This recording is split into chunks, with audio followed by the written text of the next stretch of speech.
Merci beaucoup, Marie Fout, pour cette présentation sommaire, mais très riche en renseignements et en informations. Ce que j'ai retenu le plus, c'est que pour ceux et celles qui souhaitent échanger, communiquer avec la section féminine, ils peuvent passer à travers le monde réel et aussi à travers le monde virtuel. Donc, bienvenue aussi sur les sites et sur les différents rooms qui sont un lieu d'échange et de partage de l'information et du projet de société de Jamaat al-Ihsan. Le cœur du débat d'aujourd'hui étant islam et démocratie.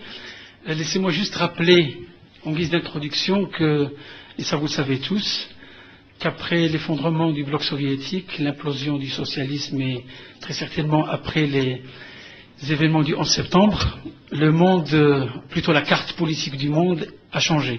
Nous sommes passés d'un monde bipolaire à un système universel, les uns l'appellent le nouvel ordre mondial, qui pour les uns aussi est mort-né, et donc il est unipolaire. Il a allié deux événements ou deux faits majeurs.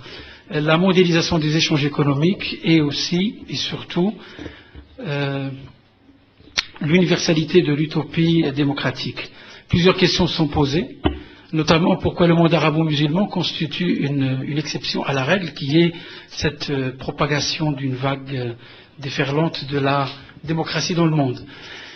On se disait, si on posait toutes les questions de façon sereine, calme et sérieuse à la démocratie, on en a pour pratiquement 2 ans. Mais comme on ne veut pas abuser de votre temps et de votre gentillesse, on va se limiter à quelques-unes. Parmi ces questions qui sont pressantes, est-ce qu'on peut considérer qu'aujourd'hui, et avoir un regard très objectif sur l'islam qui, depuis les événements du 11 septembre, est considéré comme contraire organiquement à la démocratie? Une deuxième question, c'est aussi, est-ce qu'on peut affirmer que islam et démocratie sont totalement incompatibles? Ou comme le dit Marc Tesler, ils ne sont pas antinomiques. Une troisième question aura été, depuis toujours, les lectures que j'ai faites, c'est que depuis Aristote, les empires économiques ont été toujours un ennemi à la démocratie. Aujourd'hui encore, le marché, principal pouvoir économique et financier, qui n'est malheureusement pas démocratique, puisqu'il n'a pas été élu par le peuple, il ne se gère pas par le peuple, il ne fait pas le bonheur du peuple. Est-ce qu'on peut considérer que la démocratie, à l'ère de la mondialisation, constitue un leurre? Et une dernière interrogation, avec laquelle nous avons échangé avec Madame Nadia Yassine, c'est que beaucoup considèrent que la démocratie est le système le moins mauvais que l'humanité a conçu pour la gestion de la chose publique. Est-ce que cette acceptation résignée d'un modèle qui se veut le moins mauvais possible ne constitue pas un frein à la recherche réelle d'un système qui serait meilleur? Et s'il se trouve que l'islam est justement cette solution meilleure? Beaucoup de questions sont à poser et restent aussi à poser. Je vous invite sans transition à un éclairage avec Madame Nadia Yassine, connue de tous. Ce que vous avez, je me prêtais à la présenter, mais Marie Fout a fait une présentation très élogieuse de ce qu'elle fait et de ce qu'elle a fait. Je rappelle brièvement qu'elle est aussi la fondatrice de la section féminine de Jamaat al-Ihsan. Elle est aussi militante depuis toujours, auteur du livre Toute voile dehors, que les uns on peut assister avec nous à sa présentation. Donc, sans transition, je lui donne la parole sur un thème aussi riche, islam et démocratie. Bismillah ar-Rahman ar-Rahim, wa salatu wa salam ala khair al-mursalin. Je vous remercie, Si Hassan et Myriam, pour justement la présentation très élogieuse de ma petite personne. J'ajoute tout de même que je suis, et vous ne l'avez pas mentionné, je suis surtout une femme musulmane qui cherche à témoigner de sa foi et qui cherche à témoigner que l'islam n'est pas du tout la barbarie qu'on prétend qu'il est et qu'il est pour le dialogue, il est pour l'ouverture, pour la tolérance et pour le respect des valeurs qui peuvent prouver qu'elles sont universelles. Donc, il est impossible de parler maintenant de l'islam et de la démocratie sans citer la date fatidique qui, dans les relations internationales désormais, est considérée comme le jour 1, qui est le 11 septembre, bien sûr. Alors, ce 11 septembre a permis une mise en valeur de 2 discours essentialistes, l'un sévissant dans le monde occidental et reprenant la tradition rénaniste la plus pure, si l'on puisse dire, et l'un, bien sûr, dans le monde musulman, qui cherche justement face à cette agression culturelle, justement, portée par ce discours essentialiste, néo-rénaniste, comme l'appellent certains penseurs. Le monde musulman cherche à se protéger de cette agression culturelle et produit bien sûr un discours encore plus essentialiste qui est basé sur la vision wahhabite du monde, du pouvoir, de la société. Ces discours, dans le monde musulman et dans le monde occidental, se caractérisent essentiellement par, premièrement, la superficialité. On ne cherche pas à développer une pensée complexe. On ne cherche pas à avoir des discours de fond. Et y a-t-il même cette volonté, je crois il n'y a même pas cette volonté justement d'approfondir le dialogue, on reste dans le superficiel et je crois que c'est un code qui est adopté depuis le 11 septembre et qui est intériorisé par ces deux discours et qui produit justement cette superficialité. Deuxièmement, ces deux discours essentialistes sont caractérisés par la binarité. Il y a les bons, les méchants, il y a d'un autre côté dans le monde musulman les fidèles, les infidèles, et ainsi on a une vision dichotomique du monde. Ces deux discours aussi se caractérisent, troisièmement donc, par la subjectivité la plus totale. On ne cherche pas du tout à faire dans l'académisme, dans la réflexion poussée, on opte pour l'émotion, et je dirais même pour une émotivité à fleur de peau, qui empêche le raisonnement, et bien sûr qui empêche le dialogue, et qui empêche l'ouverture sur une autre alternative que celle des chocs, du fameux choc des civilisations. Donc si d'un côté dans le monde occidental on accuse l'islam d'être un archaïsme, dans le monde occidental on considère que la démocratie est une hérésie. Donc islam archaïsme, démocratie hérésie. Ou dans un autre langage une bid'a, c'est-à-dire une innovation illicite. Et les discours vont bon train, qui disent que la démocratie n'existe pas dans le Coran, etc., etc. Et nous restons bien sûr dans le cadre de ces deux discours essentialistes qu'il faut dépasser si on veut vraiment aller de l'avant dans la compréhension de ce qui se passe dans le monde occidental et dans le monde musulman. De l'autre, donc, si d'un côté aussi on développe un peu les principaux concepts de ces deux discours essentialistes, si d'un côté l'islam est l'ennemi du progrès, dans le monde musulman, ou du côté de ce discours que développe le monde musulman face à cette agression culturelle, la démocratie est l'ennemi de Dieu.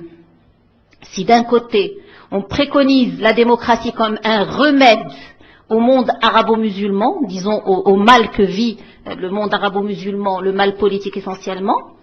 De l'autre, on cherche à imposer l'islam à toute l'humanité comme une réalité absolue et comme quelque chose qui doit être adopté à tout prix, même au prix d'une violence incalculable, enfin une violence inouïe.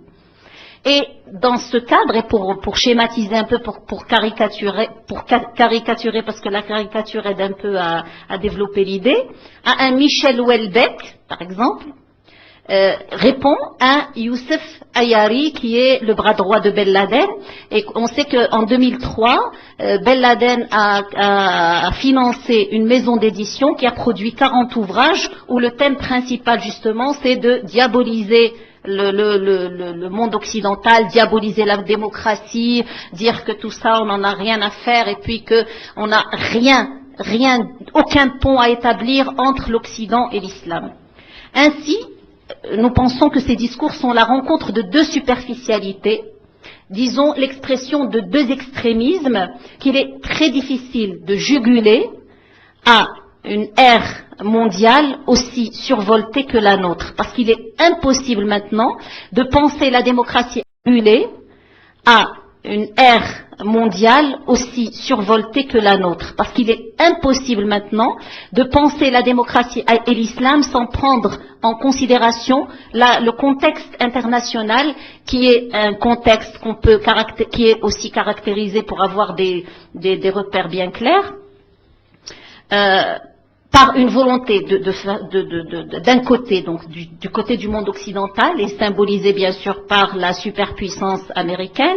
D'un côté, il y a une volonté de domination, et de l'autre, il y a un repli identitaire que Jocelyne Césari a décrit comme tel, comme étant le syndrome de la citadelle protégée. C'est-à-dire que c'est un instinct, instinctivement, le monde musulman cherche à se défendre, et on ne fait pas du tout dans la réflexion, il n'y a aucune réflexion réelle, du moins vue par les médias de masse, du moins promue par les médias de masse, il n'y a que des réactions face à une action qui est jugée extrêmement corrosive, extrêmement agressive pour le monde musulman. Donc là, il est clair que la volonté de puissance américaine est évidente, surtout après la guerre du Golfe, surtout avec ce qui se passe maintenant en Irak, comme il est évident que le monde musulman est d'abord touché, et c'est ce que essaye de développer Olivier Roy dans un livre que je trouve extrêmement intelligent qui s'appelle L'Islam mondialisé. Il dit qu'en fait, le monde musulman est en train de vivre exactement ce que vivent tous les peuples dans toute la terre, et qui est justement un essai de repérage, un essai de développer des repères face à une mondialisation qui est jugée comme complètement déstabilisante, et le monde musulman se trouve être justement dans ce mouvement de masse et n'a pas vraiment une spécificité, sauf que comme étant donné qu'il est visé directement par des politiques internationales parce qu'il y a la malédiction du pétrole, c'est vrai que chez nous ce repli identitaire se fait de façon très extrême et extrêmement virulente.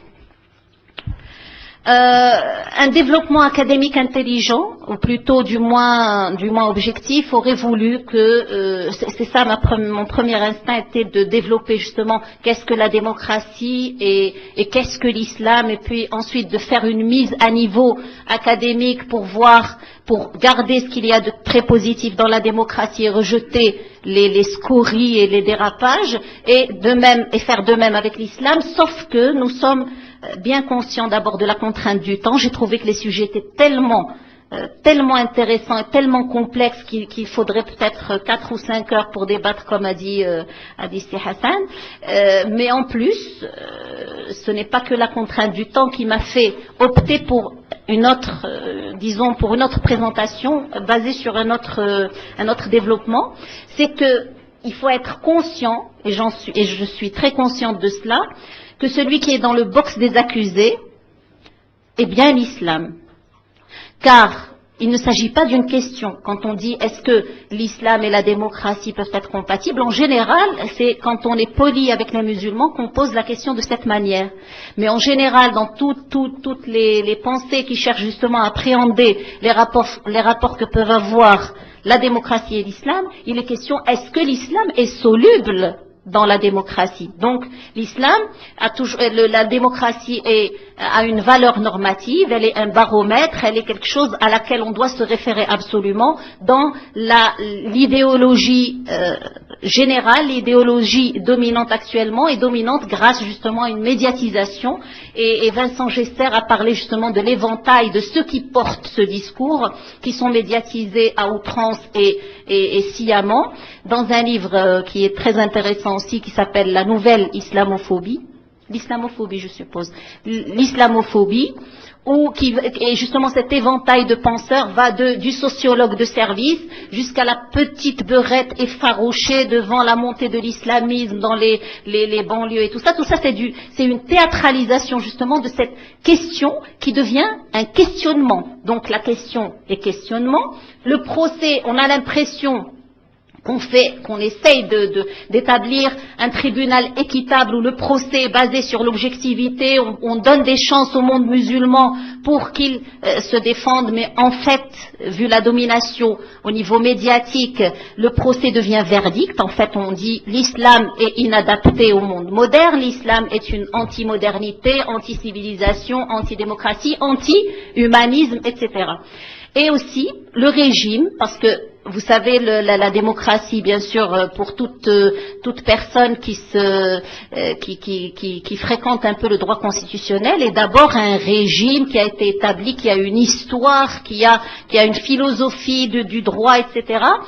Dans ce discours qui met dans le box des accusés l'islam, la démocratie est la norme, et puis l'islam est l'accusé, et puis le régime devient principe. La démocratie est un principe universel, humaniste par définition, altruiste, apportant le bien-être à toute l'humanité, et l'islam doit s'y plier.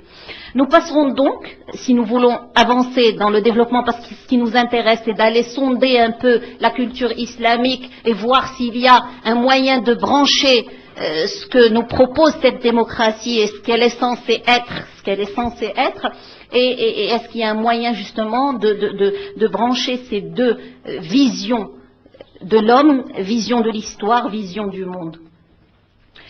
Pour ce faire, il faut absolument que nous passions sur des faits qui auraient dû nous arrêter, si nous voulons développer vraiment un travail académique sérieux. Donc je vais les citer en passant, mais hélas on ne pourra pas s'y arrêter. Donc nous passerons sur le fait que la démocratie est d'abord histoire. Avant d'être une histoire politique, c'est d'abord de l'histoire. Il faut revenir à l'histoire de la démocratie, et dès qu'on revient à l'histoire de la démocratie, on se rend compte que c'est pas du tout ce qu'on essaie de nous faire gober, comme quoi ça a été du premier coup un principe idéaliste, un principe humaniste. On comprend tout de suite que la démocratie est jonchée de guerre.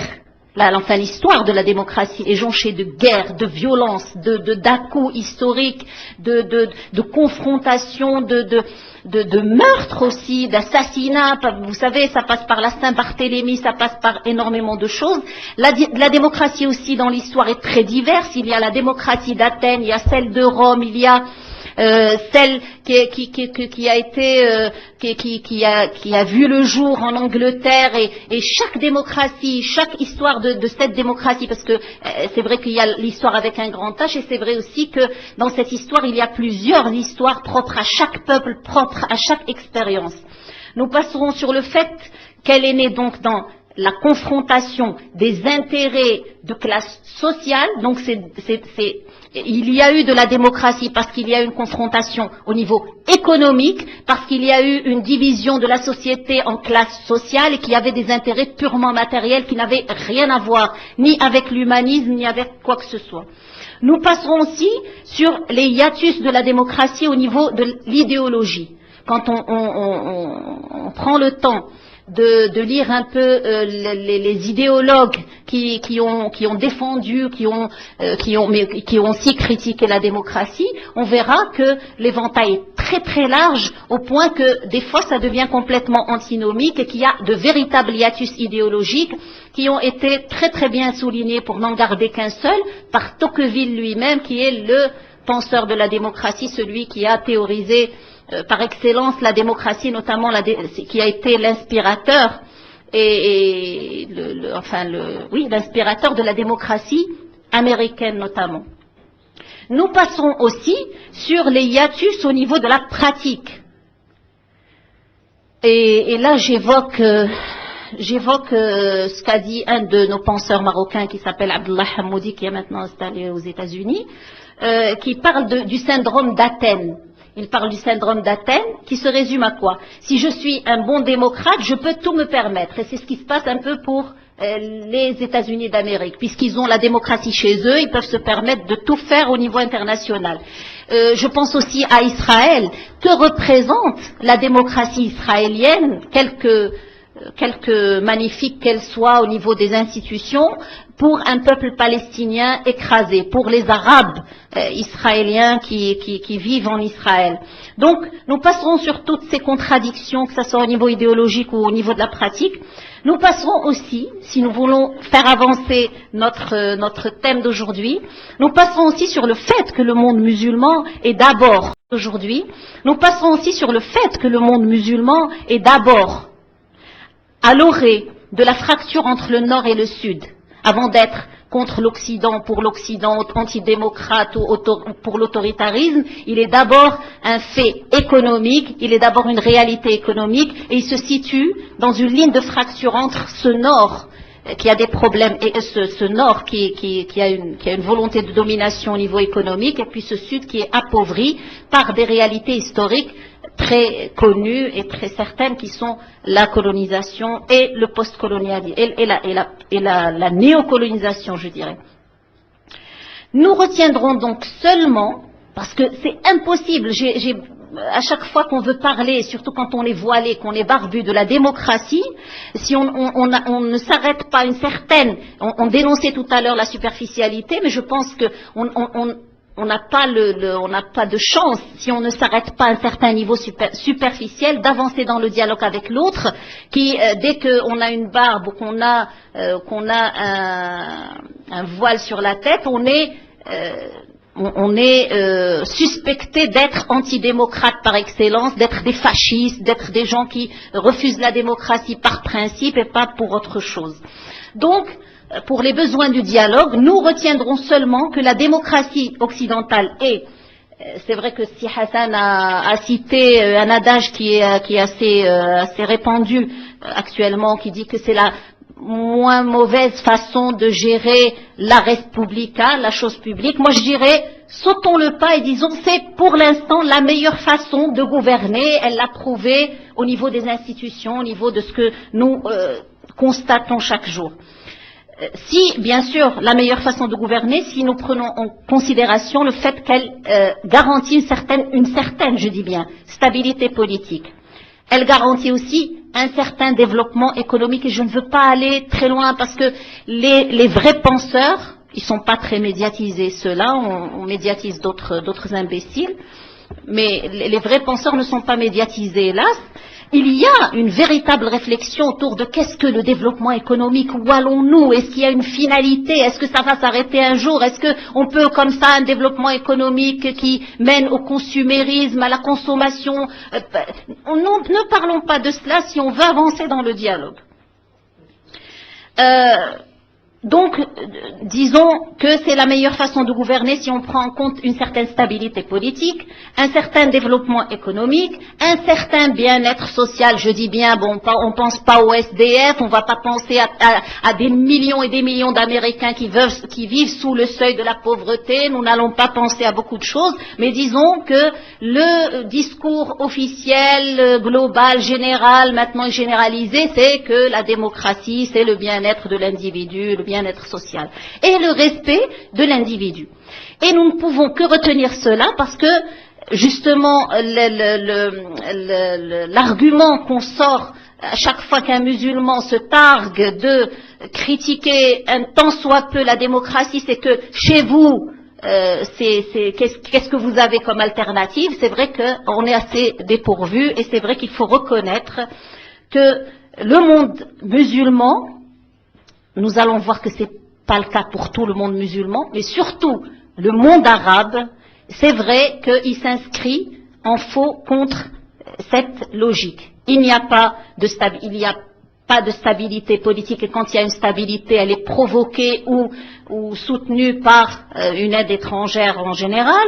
Il n'y a pas de véritable développement économique, ne serait-ce que dans ses fondements les plus basiques. Il n'y a pas d'ingrédients, il n'y a pas de paramètres qui puissent permettre un développement économique qui nous sorte de l'état extrêmement défectueux dans lequel nous sommes. Il n'y a pas un véritable bien-être social, parce que si là-bas il y a une minorité de pauvres, il y a une minorité de riches et puis la majorité sont pauvres.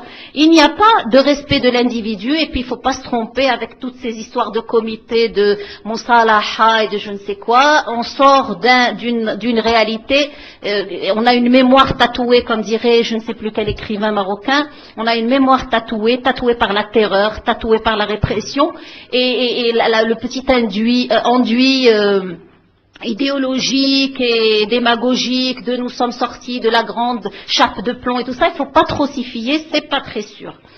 Donc la question est de savoir, après ce constat qui est un peu forcé, tiré un peu par les cheveux, parce qu'on a dit on ne va pas s'arrêter en profondeur, la question est de savoir si l'islam est à l'origine du pouvoir tyrannique et s'il le cautionne, parce que chaque fois qu'il parle du monde arabo-musulman, vous êtes comme ça, vous êtes pour l'autoritarisme, pour l'autocratisme, pour le despotisme, parce que Ça fait partie des principes de votre religion et c'est ce que nous allons essayer de voir.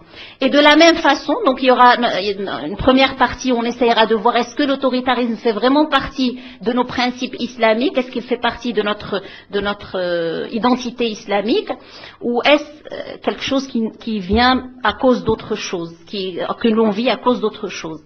Et la deuxième partie de notre exposé, on essaiera de voir est-ce que l'expérience démocratique est transposable au monde arabo-musulman et est-ce qu'elle l'est facilement ou est-ce qu'elle le sera très difficilement. Donc, l'islam cautionne-t-il l'autoritarisme?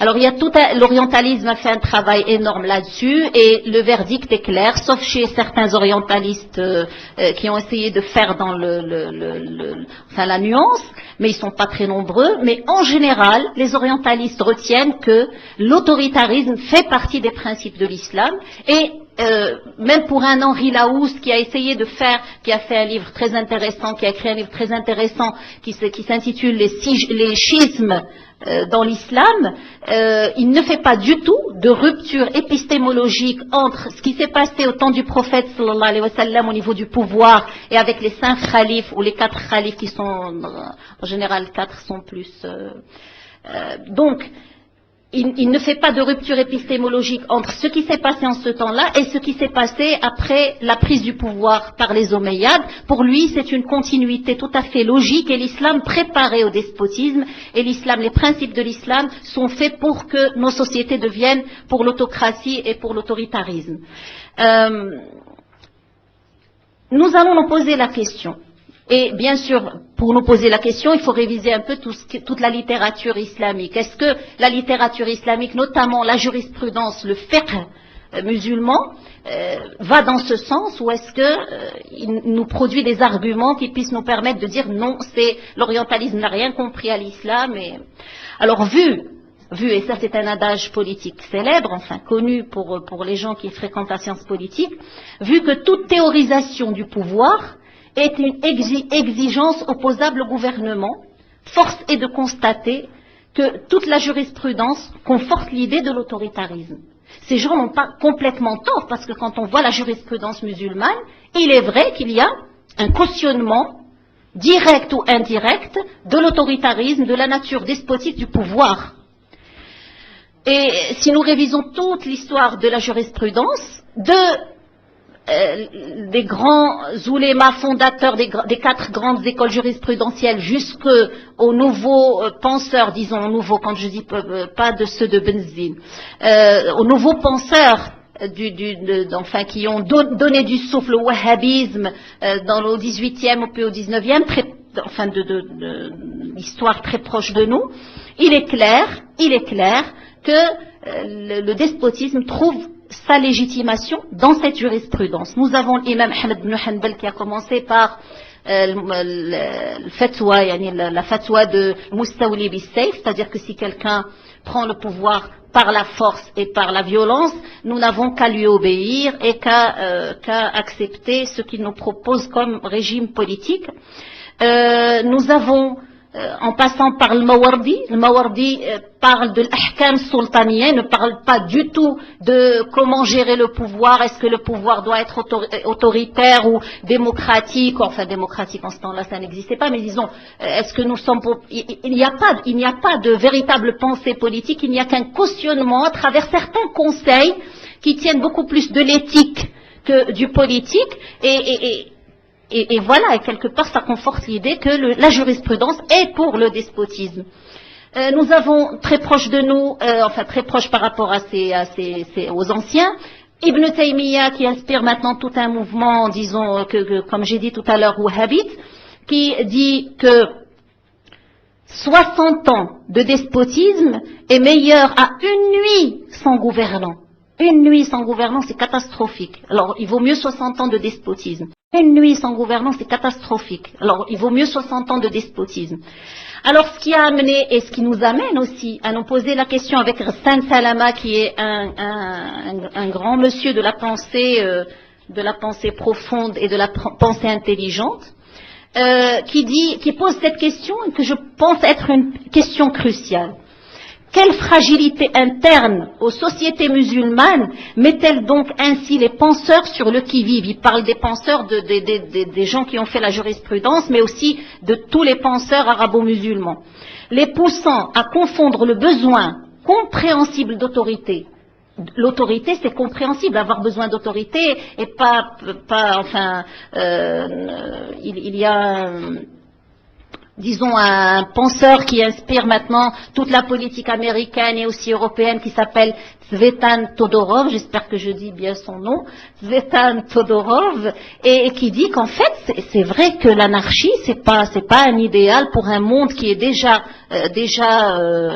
menacé de chaos à cause de toute cette mondialisation, de tous les repères qui sont en train d'être ballottés de partout, et donc, bien sûr qu'on a besoin d'autorité. Mais Hassan Salama dit, mais à confondre ce besoin compréhensible d'autorité avec la compromission.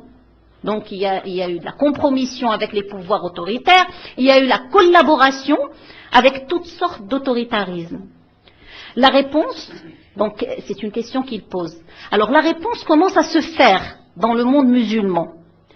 Et en toute modestie, mais aussi sans fausse modestie, je pense que mon père a participé justement à cette pensée qui converge vers le fait d'accuser l'histoire des musulmans, de chercher et d'essayer d'interpréter cette histoire avec de nouveaux instruments, et qui s'appelle clairement de l'ijtihad.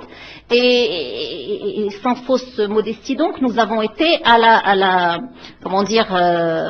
tête justement de ce mouvement qui maintenant commence à s'étendre de plus en plus dans le monde musulman. Et tout ce courant de pensée va à l'amont de l'histoire et converge vers le fait qu'il y a eu une rupture historique au niveau du pouvoir. Si on veut comprendre ce qui s'est passé pour qu'il y ait justement ce besoin de compromission, ce besoin qui n'est pas normal, parce que c'est quelque chose qui est anormal, le fait que les penseurs qui sont en général censés être les médiateurs entre les sociétés et le pouvoir vont dans le sens d'un soutien sans limite et d'un soutien sans condition à ces pouvoirs qui écrasent les sociétés.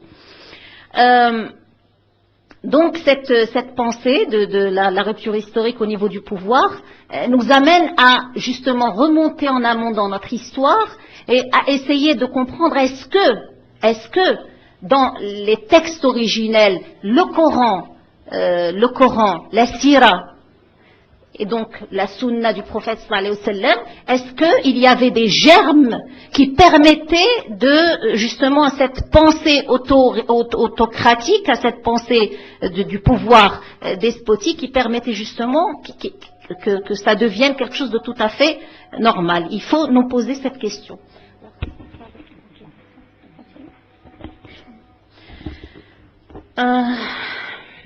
Maintenant, quand on essaie de faire justement ce travail d'investigation, ce n'est pas un travail aisé, pour la simple raison que justement, on n'a pas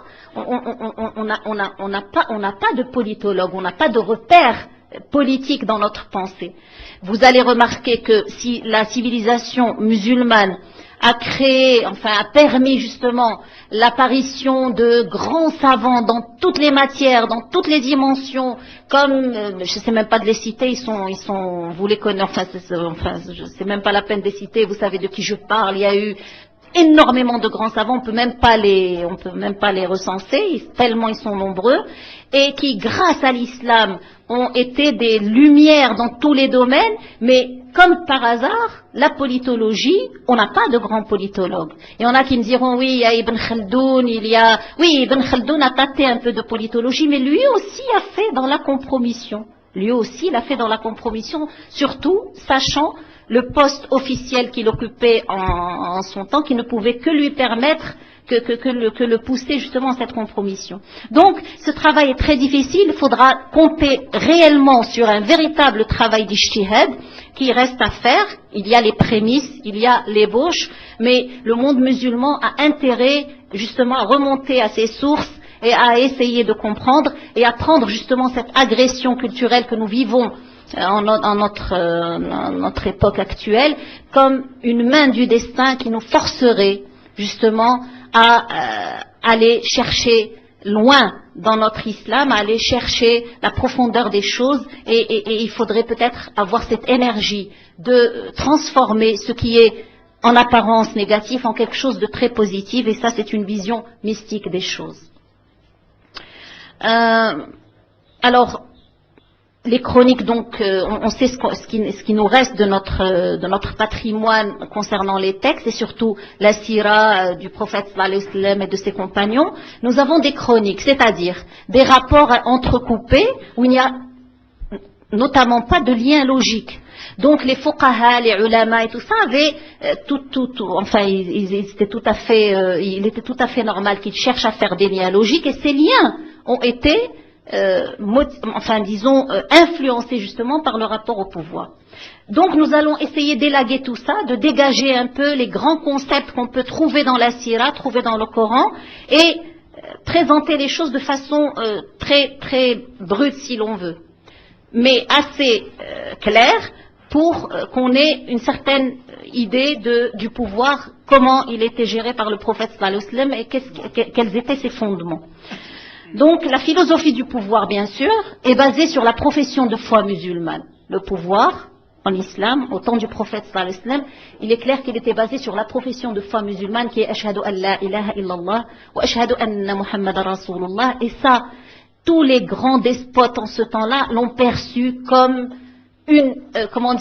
un défi énorme face au despotisme. Déclarer qu'il n'y a d'autre Dieu que Dieu, c'était une façon de déclarer que l'homme, il fallait le libérer des despotismes, notamment du despotisme de son ego, et c'est les deux dimensions, les deux pôles de l'islam.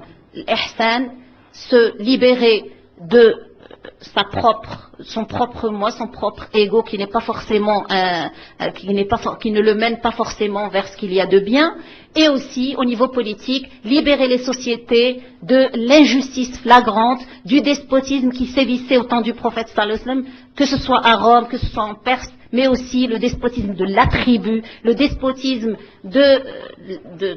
disons-le aussi au sein de la famille, le despotisme qui sévissait aussi au sein de la famille à travers une situation féminine désastreuse. Alors la profession de foi islamique est un message de libération, un message de sens. Il était là pour nous dire que nous sommes de passage, il donnait un sens à la vie, et toute action politique jusqu'à ce qu'il y ait la Révolution française qui a décidé le contraire, toute action politique bénéfique était basée sur un sens. Il y avait un sens à l'action politique. Cette unicité de Dieu impliquait bien sûr l'unicité de la communauté. La Ummah était cette image matérielle de l'unicité de Dieu. Il fallait donc sauvegarder cette Ummah. Cette philosophie du pouvoir nous a donné une conception du pouvoir qui s'appuyait sur le fait de considérer le pouvoir comme un instrument de cohésion et non pas une fin en soi. D'où quand le prophète est mort, sallallahu alayhi wa sallam, il n'a pas laissé un traité de la gestion politique, etc. Il a pensé que c'était une matrice assez malléable, et à condition qu'elle soit bien comprise et cernée par les principaux concernés. Et donc c'était un pouvoir qui était un instrument de cohésion. La conception du pouvoir et les pratiques du prophète sallallahu alayhi wa sallam et de ses compagnons nous assurent que le consensus était quelque chose d'extrêmement important dans la façon de gérer disons-le, la res publica, la chose publique. Le Coran, certes, était un repère essentiel, mais n'oublions pas qu'au temps du prophète sallallahu alayhi wa sallam, le Coran n'était pas encore complètement révélé au prophète, et pourtant il y avait des pratiques politiques. Donc les gens qui disent le Coran c'est une constitution où il y a tout sont des gens qui n'ont rien compris au Coran. Le Coran est un esprit, le Coran doit être l'esprit des lois, il doit nous inspirer l'esprit. Le Coran nous a révélé les grandes tendances, les grandes valeurs, les grandes tendances, les grandes valeurs universelles, et qu'on peut partager avec n'importe qui d'ailleurs, et nous a laissé, le Coran est surtout le garant de la liberté de choix, le garant de la souveraineté populaire. C'est ça les grands principes qui existent dans le Coran. Donc est-ce que on peut discuter, est-ce qu'on peut en faire une constitution ou pas? Je pense que ça se discute.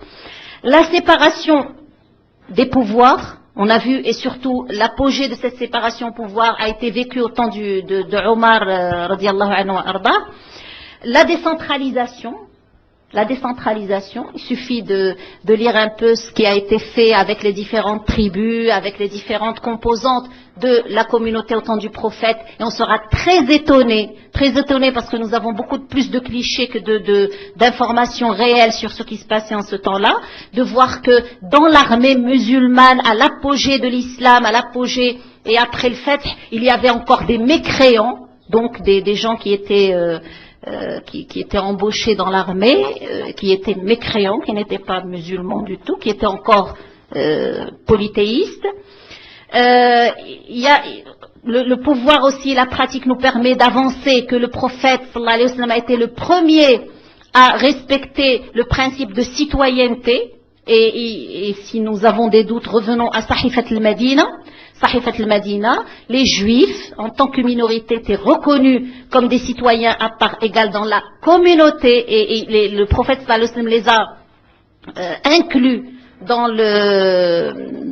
la définition de la Ummah. Ils faisaient partie de cette Ummah. Bien sûr, il y avait des règles qu'ils respectaient, mais tout ça était basé sur un contrat synalagmatique et ça n'a jamais été imposé aux juifs, ça n'a jamais été imposé aux minorités. Dans l'absolu, parce qu'il faut toujours élaguer au sujet de ces grands principes, dans l'absolu, tous les ingrédients sont là pour une bonne gestion du pouvoir, très très proche, dans une image très très proche de ce que la démocratie est en train de prôner dans ces grands principes en fait. En tout cas, c'était une expérience qui était nettement plus avancée, nettement plus intelligente et plus intéressante que ce qui se passait à Athènes au temps de Périclès, alors que c'était l'âge d'or de la démocratie, rappelons-le. Alors que s'est-il passé? Tous les ingrédients étaient là et pourtant il n'en reste plus rien dans notre jurisprudence, il n'en reste plus rien dans notre façon de penser le pouvoir, et surtout la façon dont les fuqaha ont pensé le pouvoir. Ce qui s'est passé, c'est qu'après une période bien déterminée, après les khalifes éclairés, il y a eu une prise de pouvoir par Muawiyah. Et nous allons essayer d'être très brefs. Cette prise de pouvoir par Muawiyah a dénaturé ce pouvoir.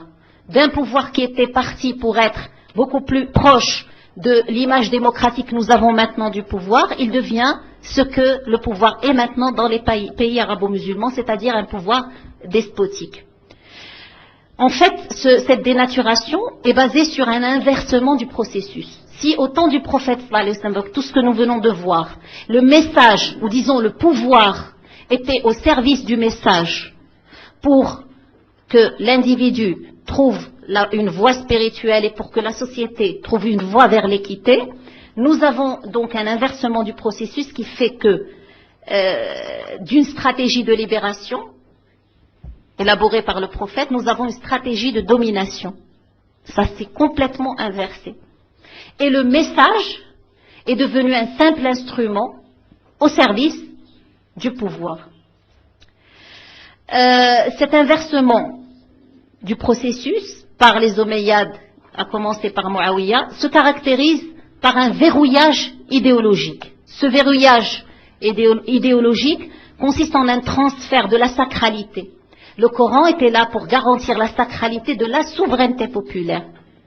وَأَطِيعُوا اللَّهَ وَأَطِيعُوا الرَّسُولَ وَأُولِي الْأَمْرِ مِنْكُمْ هكذا زبارشي وَأَطِيعُوا اللَّهَ وَأَطِيعُوا الرَّسُولَ وَأُولِي الْأَمْرِ مِنْكُمْ.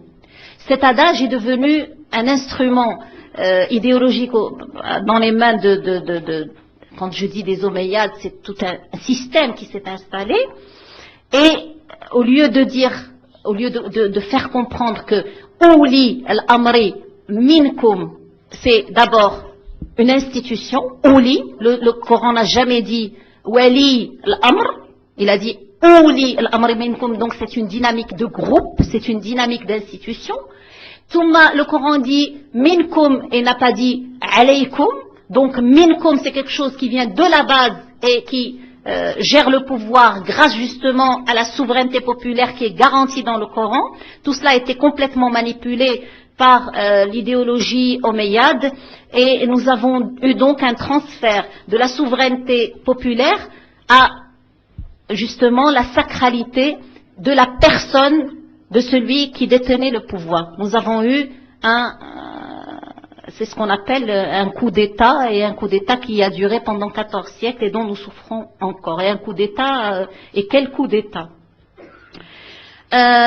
Donc ce verrouillage idéologique s'est basé essentiellement sur la manipulation, donc des textes sacrés, de certains hadiths qui avaient un sens pas trop clair, un peu ambigu, et dont se sont servis les Omeyyades, et qui en fait c'était des hadiths qui étaient beaucoup plus des hadiths annonciateurs en fait. Le prophète était là pour nous dire attention, faites attention à ce qui va arriver, et il annonçait ce qui allait arriver, et ils ont été pris par les Omeyyades comme étant un cautionnement lorsque le prophète nous a dit il y aura le mulk al-abd, il y aura le mulk al-jibril, il y aura le khilaf ala minhaj al-nubuwa. Enfin ils ont dit c'est une nécessité, c'est pas un avertissement, c'est un cautionnement.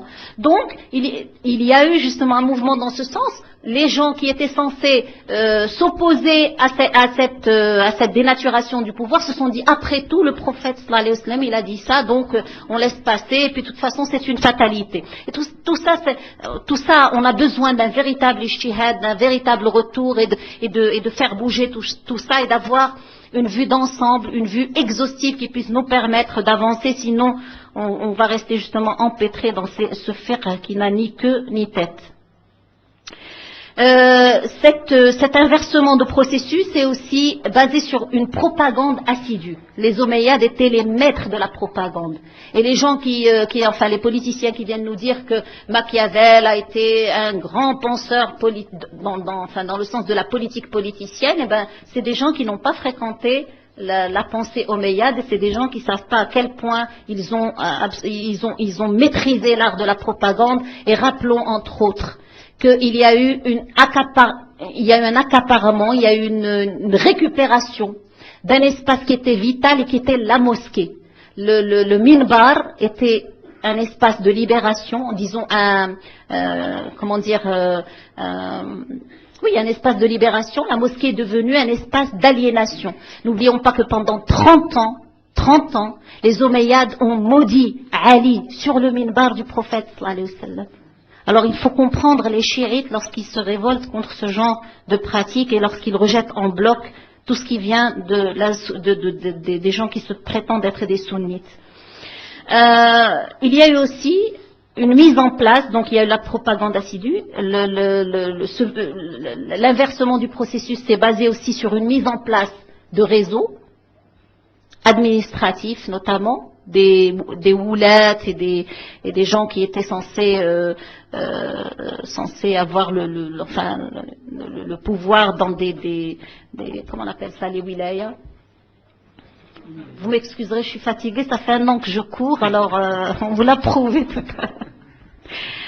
Donc il y a une mise en place de réseaux d'influence, de woulat, qui soutenaient la cause omeyyade. Et ce réseau était essentiellement basé bien sûr sur l'asabiyya. C'est un esprit de clan qui les fait bouger, qui les fait soutenir justement Muawiyya et les Omeyyades après lui. Et bien sûr, c'est des réseaux d'influence qui ont été instaurés grâce aussi à l'argent des Omeyyades, et les Omeyyades étaient très riches. Troisièmement aussi, par la terreur. Il y avait une terreur inouïe. Il ne faut pas l'oublier, et nous l'avons hérité depuis 14 siècles. Nous vivons cette terreur jusqu'à nos jours. Est-ce qu'on continue? Je ne pense pas que je puisse terminer dans 4 minutes. Donc, le débat, vous l'avez certainement très riche. Il y a beaucoup d'informations. Moi, je vous invite, en guise d'introduction, je me disais, si on posait toutes les questions à la démocratie et sur ce débat entre islam et démocratie, on en a pour 2 mois. Il me semble qu'on aura pour 2 ans. Mais aussi, donc, je vous propose de prendre une demi-heure, Il y aura aussi, j'espère, du café, du thé et des rafraîchissements. Et après, on ouvrira le débat avec des questions-réponses, des interrogations, des compléments. Non, il y a encore une deuxième partie que j'essaierai Voilà. Donc, je vous propose la première partie de ce débat. سبحانك اللهم وبحمدك نشهد أن لا إله إلا أنت نستغفرك ونتوب إليك عملنا سوءا وظلمنا أنفسنا فاغفر لنا إنه لا يغفر الذنوب إلا أنت سبحان ربك رب العزة عما يصفون وسلام على المرسلين والحمد لله رب العالمين. اللي ما قلناش لهم قبيله مرحبا بكم دابا نقول لكم مرحبا بكم وكان بودنا أن نفرش لكم زرابيا حمراء ولكن بغينا نستقبلكم بقلوب بيضاء وأياد وابتسامات عريضة ترونها على وجوه الإخوة والأخوات في اللجنة المنظمة فمرحبا بكم مرة أخرى. مرحبا بملعب. Madame Nadia Yassine tout à l'heure disait la démocratie c'est une histoire, mais c'est aussi de l'histoire. Moi je pense qu'aujourd'hui le passé a de l'avenir et il ne ferait pas de mal de prendre un autre petit quart d'heure pour un deuxième et dernier round pour entreprendre le voyage vers la fin. Donc aussi, encore une fois sans transition, je donne la parole à Madame Nadia Yassine pour compléter et nous embarquer dans ce dernier quart d'heure de sa présentation. Donc, Bismillah ar-Rahman ar-Rahim, wa salatu wa salam ala khayr al-mursalin. Tout d'abord, je m'excuse, c'est vrai que la conférence est un peu longue, mais c'est vrai aussi que c'est un sujet tellement houleux et tellement complexe qu'il est très très difficile. C'est l'un des sujets les plus difficiles à traiter en un laps de temps qui soit le plus performant possible. Mais je pense que l'importance du sujet est une bonne excuse et que ce sont des sujets cruciaux. C'est pas seulement des sujets qui restent au niveau de l'échange intellectuel. C'est un sujet éminemment politique sur lequel doit se baser l'avenir justement d'un Maroc qui est convoité par les grandes puissances et vous savez tous que maintenant la puissance américaine a fait du Maroc un laboratoire politique. Il est tout à fait urgent d'avoir des débats qui sont très profonds, quitte à dépasser un peu les temps limites d'une bonne communication. Donc je m'excuse amplement, mais il faut absolument qu'on finisse un peu le sujet. Alors la démocratie est-elle transposable au monde arabo-musulman? Même si on veut, en l'absence d'un véritable ijtihad, parce que c'est vrai que, est-ce qu'il y a maintenant le contexte nécessaire, idéal, politiquement surtout, pour qu'il y ait un véritable ijtihad? Je pense qu'il y a des ijtihads, mais que le monde musulman a besoin d'un ijtihad exhaustif, d'un ijtihad intelligent, qui fasse dans le complexe, qui fasse dans l'innovation réelle, dans l'adaptation réelle à un monde qui est changeant. Nous en avons vraiment besoin. Même en l'absence de ce véritable ijtihad qui va dans le fond des choses, je pense que même avec un ijtihad qui reste tout à fait dans le contexte tracé par une jurisprudence dont nous avons essayé d'exposer les limites, nous avons dans la théorie beaucoup de penseurs que ce soit dans le champ religieux ou dans le champ de la pensée laïque, qui avancent que la démocratie et l'islam ne sont pas forcément antinomiques. Ils ne le sont pas forcément antinomiques, surtout si on prend en compte qu'à l'origine, la démocratie n'était pas définie par rapport aux religieux. Ce n'est qu'en 1789, et la démocratie, l'expérience démocratique a commencé bien avant l'ère de Jésus-Christ avec la démocratie grecque, puis romaine et autres. Et à l'origine, cette démocratie n'était pas l'ennemi de la religion. Je dirais même que au temps de la première cité grecque, c'était un acte de citoyen que de faire allégeance aux divinités de ce temps-là, donc de s'inscrire dans un rapport plutôt positif avec la religion. Et était bon citoyen celui qui, justement, reconnaissait les divinités et adorait les divinités de la cité. Donc, en principe, si nous faisons abstraction de l'extrémisme laïque symbolisé par le choix de la Révolution française à cause justement de paramètres spécifiques à l'Europe et spécifiques à la France, nous pensons que la démocratie n'est pas antinomique de l'islam et donc de la religion et donc de l'islam.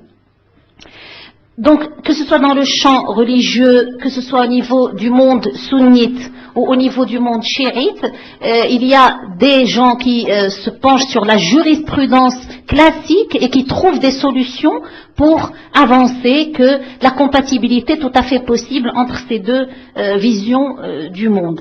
Nous avons bien sûr le plus connu qui est Youssef al-Qaradawi, qui a développé le fait qu'on peut très bien adopter les instruments de la démocratie et que ces instruments sont le mûrissement d'une expérience humaine et je pense que ces fatwas vont dans ce sens et optent pour justement la complexité, optent aussi pour le fait de trouver une solution médiane et c'est tout un courant de pensée, c'est ce qu'on appelle l'wasatiyya. Dans le monde chiite, nous avons un grand mufti de Bagdad qui est le cheikh, je suis désolée parce que je l'ai lu en français, alors je ne sais pas si je vais bien prononcer, c'est Sharkarshi, je crois, c'est ça Sharkarshi.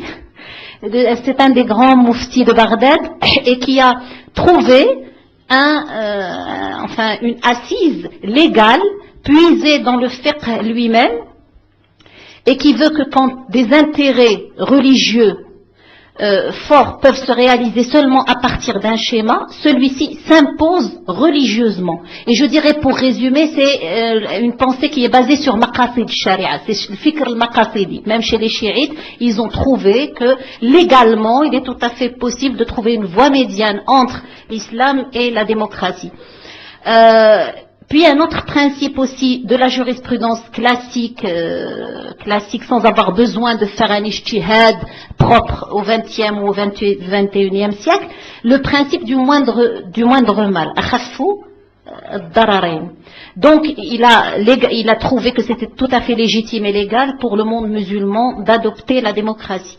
L'ayatollah Eshkevari, c'est un grand ayatollah qui est aussi de l'école de Shariati, le penseur iranien qui a inspiré la révolution khoméiniste, défend aussi la compatibilité de la démocratie et de l'islam. On peut conjuguer. Disons que on n'est plus dans le registre est-ce que l'islam est soluble dans la démocratie, on est plutôt dans un registre est-ce que l'islam peut se conjuguer avec la démocratie et ces gens affirment que religieusement c'est tout à fait possible.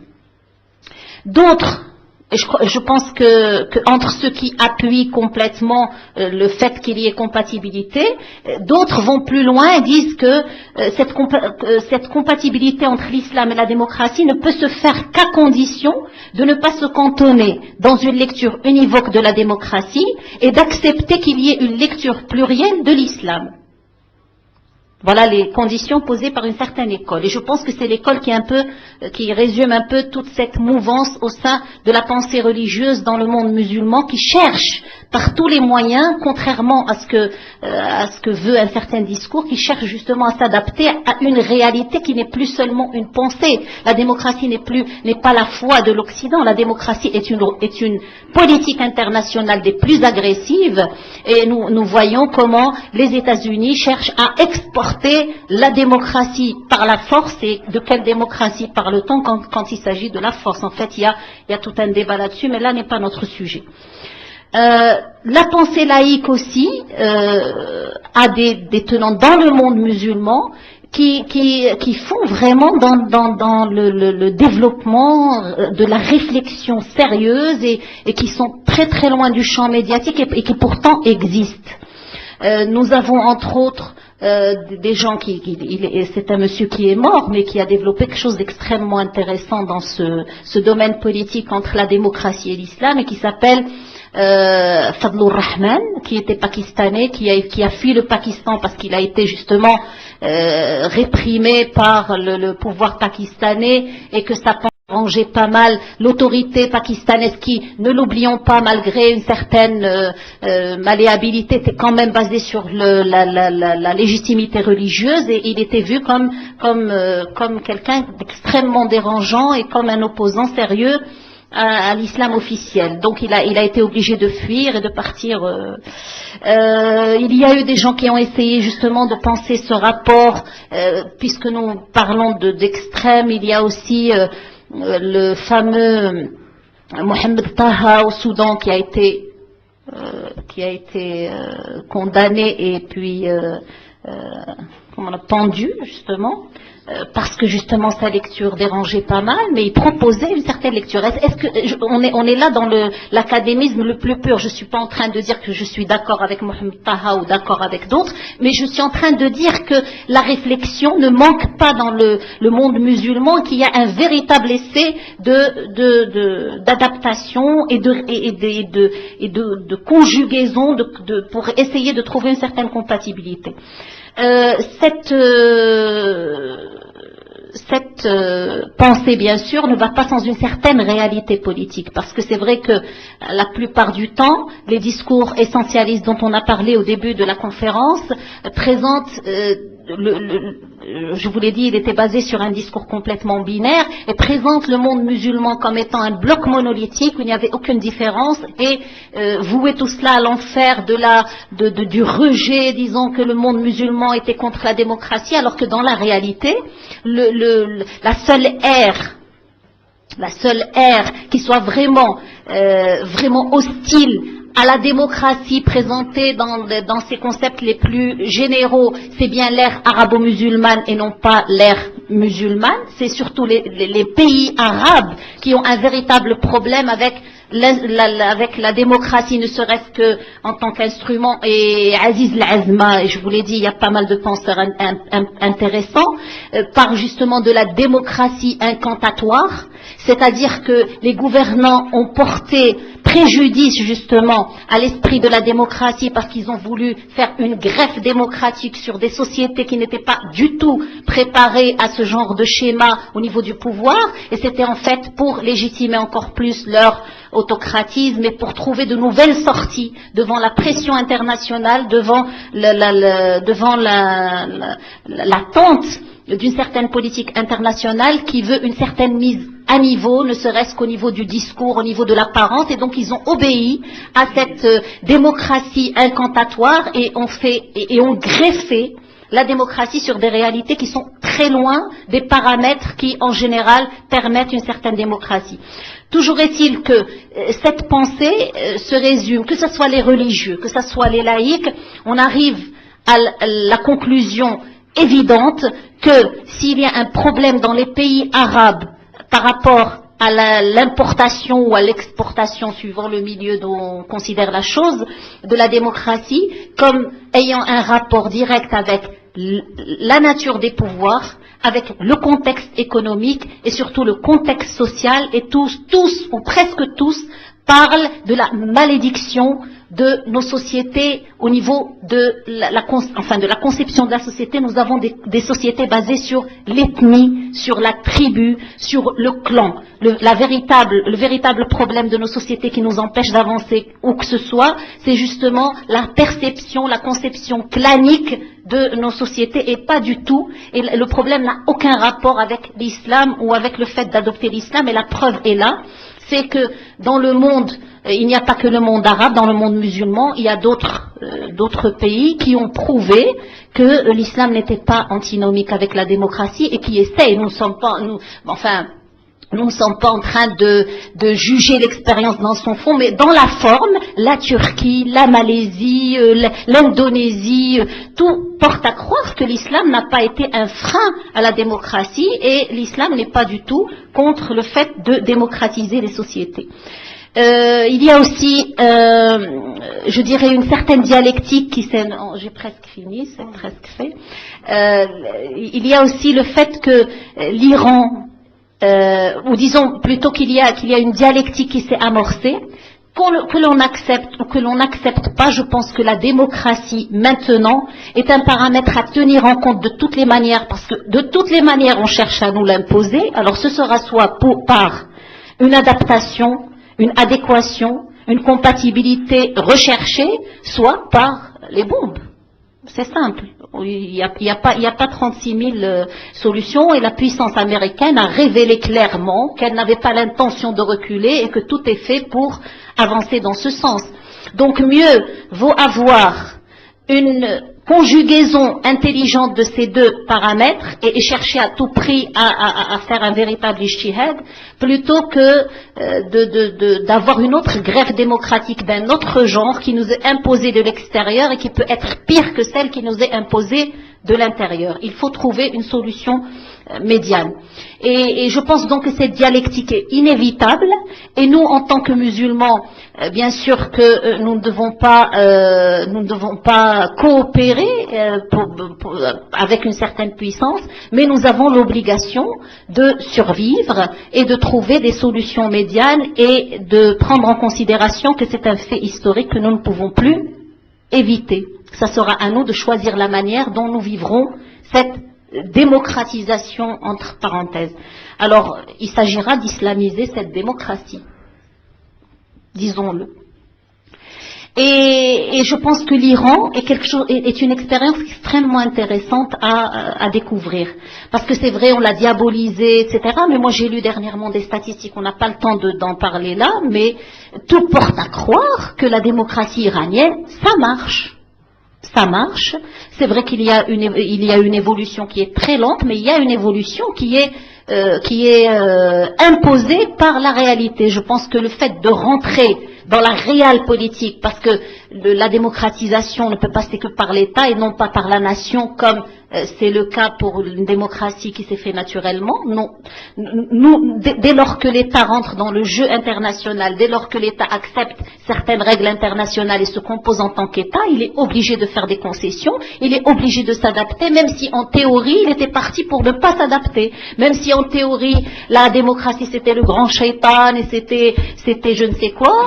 Je pense qu'avec la pratique, on est arrivé d'abord à avoir d'excellents résultats par rapport aux paramètres que j'ai cités au début, le bien-être social, une certaine stabilité politique, un développement économique. Je pense que les statistiques sont là pour dire que c'est une démocratie qui est tout à fait viable, bien sûr avec des à-coups, bien sûr avec beaucoup de résistance, mais ça avance. Et le droit des femmes, ça avance très fort en Iran, et pourtant il est beaucoup plus islamique que démocratique selon un certain discours. L'alphabétisation, le fait qu'il y ait plus de lettrés, quelque chose de tout à fait évident.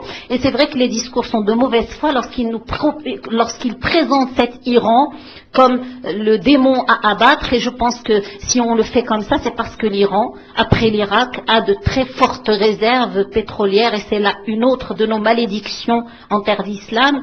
Et on parle de la malédiction du pétrole parce que on est de toutes les manières convoité, alors il faudra trouver des solutions. Et dernièrement, je vais clore avec cette idée, j'ai reçu, ça fait 3 ou 4 jours, un journaliste du Washington Post, et qui m'a posé la question me disant est-ce que la démocratie est viable chez vous? Quelle garantie a-t-on si les islamistes prenaient le pouvoir en terre d'islam, en fait? Parce que quand les Américains parlent de démocratisation, ils sont très conscients du fait que démocratisation égale élection libre égale islamiste au pouvoir. C'est une équation qu'ils ont très clairement en tête. Alors si jamais le Maroc se démocratisait, qu'est-ce que vous feriez de cette démocratie? Est-ce que c'est vrai que vous allez poursuivre le processus démocratique, ou est-ce que vous allez juste adopter la démocratie afin d'avoir le pouvoir et puis après annuler cette démocratie?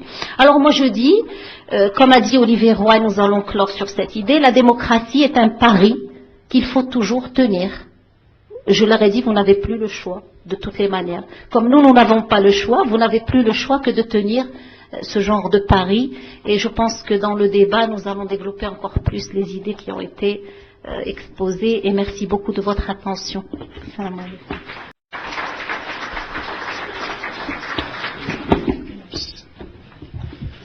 Moi, je me dis toujours, après une intervention de Mme Mediassine, il m'est toujours difficile ou de conclure ou de récapituler. Une fois encore n'est pas coutume, et donc je ne le ferai pas. Par contre, elle me tendait une perche en disant la réflexion ne manque pas dans le monde arabo-musulman quand elle parlait de cette lecture, de ces lectures plurielles ou de ces propositions.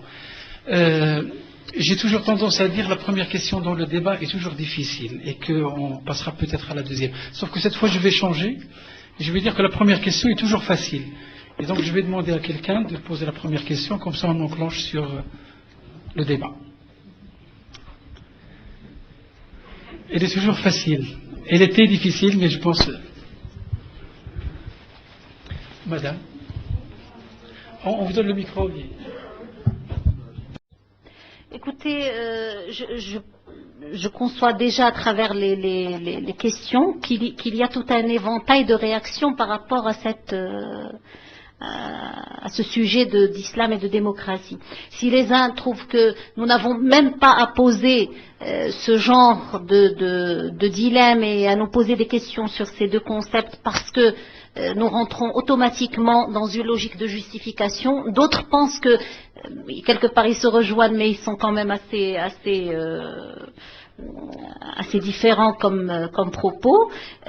D'autres disent que c'est pas la peine de poser, enfin non, c'est pas ça, mais disons que ce genre de propos semble un peu périmé, semble dépassé, parce que dans la réalité il y a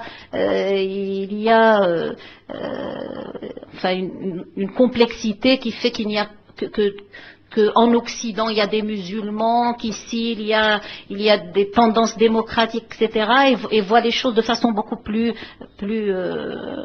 moins disons susceptibles d'être débattues en fait. Et moi je dirais que, comme a dit la dame, et je réponds la question par question, a-t-on besoin de démocratie ? Eh bien, moi, je dis que la démocratie, il faut la considérer justement comme un outil, et je suis complètement d'accord avec Sid Debbar. Et il ne faut pas tomber dans le panneau justement de assimiler démocratie et laïcité. On peut vivre la démocratie sans opter pour la laïcité et notamment à la française. Parce que même dans la laïcité, il y a beaucoup de nuances, il y a beaucoup de tendances. Nous avons des démocraties chrétiennes qui vivent une certaine laïcité. Nous avons la démocratie américaine qui, dans l'apparence, est laïque, mais dans la réalité, elle est hyper religieuse, elle est basée sur des valeurs religieuses, etc. Donc, moi j'estime que si nous séparons le concept de démocratie et nous optons pour la sécabilité entre la laïcité et la démocratie, nous pouvons considérer que c'est un acquis politique humain qui est né de toute une histoire, de tout un processus historique qui c'est vrai était très sanglant parce que on cherchait, c'est beaucoup plus pragmatique qu'on croit. La démocratie, c'est pas du tout un idéal figé, un principe et puis sur lequel s'est construit une réalité démocratique. C'est plutôt le contraire, c'est qu'il y avait des besoins humains essentiellement, nous partageons ces besoins avec ces gens, nous avons les mêmes problèmes avec bien sûr des différences, mais la base humaine est là. Je pense qu'il y a une similitude tout à fait acceptable parce que nous partageons beaucoup avec l'humanité entière et que l'islam en lui-même porte des valeurs universelles et par conséquent nous pensons que s'il n'y avait pas eu justement cette rupture historique au niveau du pouvoir, l'islam aurait pu être le premier instaurateur, le premier défendeur, le premier qui ait donné le modèle d'une société qui, perçue comme avec un œil moderne si on veut, qui prend en considération tout ce qui se passe en Occident, etc. Il est tout à fait plausible que nous ayons été, il aurait été tout à fait s'il n'y avait pas eu, je disais, la rupture historique, il aurait été tout à fait logique que nous soyons les premiers à donner un modèle de démocratie, et je parle de la démocratie en tant qu'outil, c'est-à-dire, et j'ai été très claire, je suis revenue aux sources, dans nos textes sacrés, les principes universels universels, qui sont susceptibles d'être universels pour gérer les sociétés humaines, la séparation des pouvoirs, on a vu que le pouvoir au temps du prophète sallallahu alayhi wa sallam n'était pas du tout en contradiction avec ce que la démocratie a développé après tout un processus historique plein de rebondissements, et qui fait que c'est un instrument comme un autre auquel nous aurions pu participer, comme nous avons participé à l'expansion de toutes les sciences que maintenant l'Occident, et je reviendrai à votre remarque, monsieur, que l'Occident maintenant est en train d'exploiter au nom de l'universalisme. Donc quelque part, la démocratie aurait pu être une créature de l'islam s'il n'y avait pas eu la rupture. Et donc moi je considère que soit nous allons rester dans l'émotion et nous définir par rapport justement à cette agression culturelle, disant que c'est l'outil de l'autre, et donc je le refuse parce que moi je suis musulmane. Est-ce que c'est possible maintenant, je l'ai dit, dans une ère internationale où on n'a pas l'intention de nous laisser tranquilles, on n'a pas l'intention de nous laisser, nous ne vivons plus dans une ère fermée où nous pouvons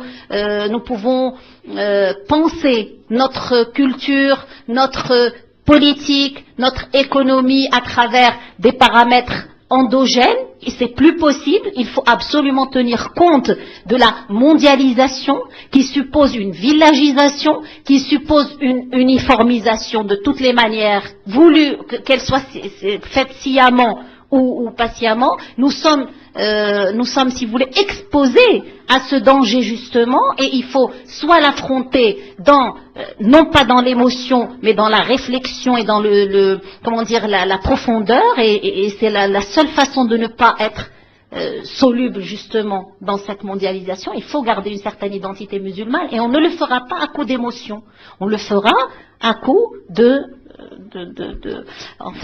raisonnement logique qui veut qu'on ne rejette pas les choses juste parce que ça vient de l'autre. Parce que si nous le faisons, nous restons dans le cadre de ce que Ibn Khaldoun appelait Nihlat al-Ghalib, c'est-à-dire qu'on se définit par rapport à l'autre, que ce soit dans les choses négatives ou positives.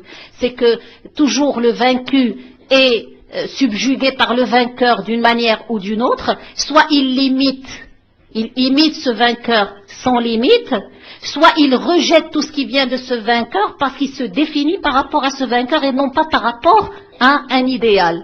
Ce qui fait que si les femmes sont libérées en Occident, il est impossible que l'islam dise ça, parce que c'est l'autre. C'est l'Occident qui dit ça. Donc nous, automatiquement, les femmes ne doivent pas être libérées. Et ça justifie le discours wahhabite, qui est un discours réducteur, qui est un discours binaire, qui est un discours tout à fait limité. Et nous devons absolument sortir de cette nihlat al-ghalib. Il faut absolument qu'on sorte de ce... Maintenant, les appellations, pourquoi ils vont nous imposer la démocratie ou pas, parce que ça vient d'eux, ça vient pas. Moi, ça me rappelle... une petite histoire qui concerne Omar radiallahu anhu, lorsque les juifs de Najran, je suppose, ont refusé d'appeler la jizya. Nasara de Najran. Les chrétiens de Najran ont refusé de considérer la jizya. Ils ont dit non, nous ne l'appellerons pas la jizya, nous préférons l'appeler... Omar leur a dit, appelez-la ce que vous voudrez, pour moi c'est une jizya. Il était tellement sûr de ses valeurs, tellement sûr il n'est pas rentré dans un contexte d'affrontement juste parce que lui, on va faire toute une guerre pour imposer le terme de jizya. Je crois que nous en sommes ici. Dès lors que la démocratie, ça n'existe pas dans notre culture, donc la démocratie n'existe pas et nous devons la rejeter, etc. Parce qu'on n'a pas de référence dans notre culture. Alors que dans l'esprit, la démocratie est très proche de l'esprit de la shura. Est-ce qu'on peut marier la shura et la démocratie en tant qu'outil? Pourquoi pas? En tant qu'outil, je pense que la shura était concernée une société musulmane qui était quelque part limitée, donc consulter le peuple à travers l'agora, chez les consulter le peuple à travers l'agora, chez les Athéniens, à travers la mosquée, à Médine, au temps du prophète, c'est une consultation directe qui concernait non seulement, vous savez, au niveau de la démocratie, nous étions, je vous l'ai dit, beaucoup plus performants que la démocratie d'Athènes et même que la démocratie d'aujourd'hui, dans ses valeurs universelles et ses grandes options. Même les enfants étaient concernés par la consultation. Rappelons-nous l'élection ou plutôt l'avènement de je ne sais plus quel khalife, je pense, Othman. Un des compagnons a consulté, même les enfants étaient concernés par le choix politique. Donc, consulter le peuple à travers la mosquée, donc la démocratie directe, c'est une démocratie directe, à travers l'agora ou à travers les élections libres dans une société qui est beaucoup plus complexe, je ne vois pas quelle serait l'antinomie. Maintenant, le vrai problème, il a été d'ailleurs abordé par Malik ibn Nabi, lorsque nous pensons que la philosophie qui fait bouger la démocratie, c'est d'abord la libération de l'individu et les droits de l'individu, et que nous pensons que la philosophie de l'islam, c'est d'abord les obligations, on est porté de dire non, tout ça c'est antinomique. Mais dès lors que Malik ibn Nabi a un peu pioché dans le Coran, il a vu qu'en fait, il y avait beaucoup plus dans l'esprit de l'islam et de la démocratie, dès lors qu'on dépasse les détails, il y a des terrains d'entente, il y a des terrains de rapprochement. Donc moi, à mon avis, il faut sortir de cette réaction à fleur de peau, cette réaction de l'émotion. Ils vont pas nous imposer ou pas nous imposer. Nous n'avons plus le choix que de trouver des points de rencontre, parce que ce ne sont plus des conjonctions ou plutôt des débats de salon ou des débats d'intellectuels. C'est une politique internationale qui est développée à partir de ce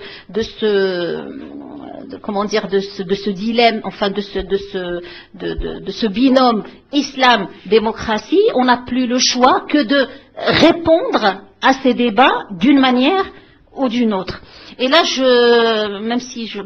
finalement, j'ai fait l'amalgame entre les questions.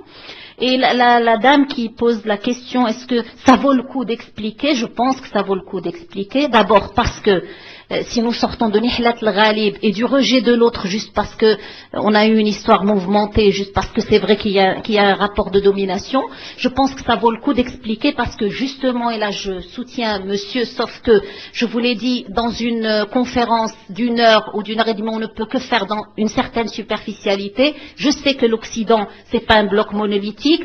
Je sais qu'il y a beaucoup de contradictions au sein de ce que nous croyons être un bloc monolithique, mais toujours est-il qu'il y a un dénominateur commun quand même en Occident, ne serait-ce qu'au niveau de la culture. Et là, ce que j'étais en train de dire, c'est que, étant donné que cet Occident justement est fait d'État, il est fait aussi de société civile, et je pense très sincèrement que, comme a dit Chomsky, que la société civile devient un véritable pouvoir de nos jours. Et je pense qu'un dialogue entre les sociétés, nous n'avons pas de société civile au Maroc, malgré tout, et je ne veux pas rentrer dans ce débat, sauf si le public y tient, mais en France, là où vous êtes, aux États-Unis, en Espagne, partout dans le monde, lorsqu'il y a eu la guerre d'Irak, il y a une dissension entre le choix des États et le choix des peuples qui composent cet Occident, et je pense qu'il faut jouer sur cette dissension, et je pense qu'il y a toujours des hommes et des femmes de bonne volonté dans cet Occident qui est présenté de façon générale comme un bloc monolithique, qui pourrait servir la cause d'une plus grande sagesse, la cause d'une sagesse qui se rapproche beaucoup plus de l'islam que de la démocratie comme elle est pratiquée en général à l'ère de la mondialisation et à l'ère de la démocratie exportable. Maintenant, pour monsieur qui a posé la question, enfin qui a vu qu'il y avait un décalage, etc. Je pense que vous êtes parmi des gens qui sont favorisés, certainement. Vous appartenez peut-être à une classe où vous vous sentez tranquille en France. J'ai visité la France, c'est pas le cas de beaucoup. Je sais que c'est péjoratif à l'oreille d'un Marocain qui est né en France, mais la deuxième génération ne vit pas complètement dans la sérénité. Et c'est vrai que tout ce qu'on peut souligner, c'est que le fait qu'il y ait des musulmans en terre d'Occident, c'est-à-dire dans les démocraties occidentales, est quand même quelque chose d'assez nouveau dans notre configuration de l'espace et qui a chamboulé toute la jurisprudence et tout ça est bien rapporté par Tariq Ramadan. Tariq Ramadan parle justement de cette nouveauté, quelque chose à laquelle les musulmans sont nouvellement confrontés, c'est le fait de l'islam minoritaire. Au XVIIIe siècle, l'islam était toujours il y avait une terre d'islam, une terre Dar l'islam, Dar al-Harb, il y avait comment on appelle ça? Oui, la configuration était très claire. Maintenant, avec la mondialisation, avec tous les faits nouveaux et les faits sociopolitiques comme l'émigration, c'est vrai que la jurisprudence est confrontée à de nouvelles... mais de là à croire qu'il n'y a pas de problème pour les musulmans dans les démocraties, vraiment c'est très mal choisir, avec tout le respect que je dois à notre ami. C'est vraiment très mal choisi que de citer la France comme une terre de sérénité pour les musulmans, surtout après l'histoire du voile, après l'histoire Je ne crois pas que les problèmes sont complètement réglés, je crois que les problèmes ne font que commencer, qu'il y a un grand défi pour les musulmans vivant en Occident, même si c'est pas un bloc monolithique. Et je crois qu'il y a une contagion. C'est vrai que la France a toujours été en tête de file de tout ce rejet de l'autre, cette appréhension de l'islam, mais je pense qu'il y a une véritable contagion et à écouter, parce que quand je fais une tournée en Occident, en Europe notamment, et je suis à l'écoute de ces jeunes, il y a un malaise, il y a un véritable malaise qui est en train de gagner tous les pays, même ceux qui normalement sont neutres, et notamment la Suisse, et parlons de Tariq Ramadan. C'est vrai qu'il n'est pas ennuyé vraiment avec l'administration suisse, mais il y a des penseurs suisses qui pensent que Tariq Ramadan n'est pas à sa place là où il est, avec toute l'ouverture dont il a fait preuve, avec tout Donc il y a un réel problème, il ne faut pas s'en cacher. Je pense que c'est... oui. مشروع الجماعة الإسلامية يبدو أن ليس لها مشروع ومشروع دولة عربية ليس هناك. Alors je dirais donc oui, c'est bon parce que ça me permettra de faire la transition. Je pense donc qu'il faut éviter l'émotion. Il faut être aussi courageux que nos ancêtres qui ont développé, c'est vrai, des écoles juridiques qui ont fait un peu dans la compromission, mais qui ont eu quand même le courage d'affronter des réalités concrètes. Et dans ce sens-là, il faut être assez courageux pour faire de l'autocritique. Et je pense que le monde musulman est en train de s'éveiller justement à cette autocritique, parce que si nous ne faisons pas notre autocritique et qu'on pense que tout est parfait dans le meilleur des mondes, nous sommes en train de cautionner une réalité politique qui n'a rien à voir avec l'islam originel. Et il faut être assez courageux pour dire que c'est vrai que le monde musulman ne semble pas devant un système qui, avec tous les défauts qu'il a, qui est la démocratie, n'a pas vraiment d'alternative reluisante. Jusqu'à présent, on a un réel problème avec la gestion des sociétés complexes, et surtout quand on sait qu'ils sont minés par le clanisme, minés par des économies fermées, minés par pas mal de verrouillage, que ce soit au niveau économique, politique, social. Il faut reconnaître que jusqu'à présent, il n'y a pas vraiment une alternative ne serait-ce que dans la réalité, qui soit assez honorable pour dire, eh bien voilà, l'islam a une vision très claire de la politique, il a une vision très claire du pouvoir. Nous avons un processus pragmatique, je l'ai déjà dit.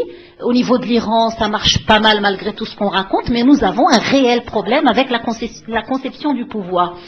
Ce qui fait que si nous en arrivons là, il faudra parler d'alternative.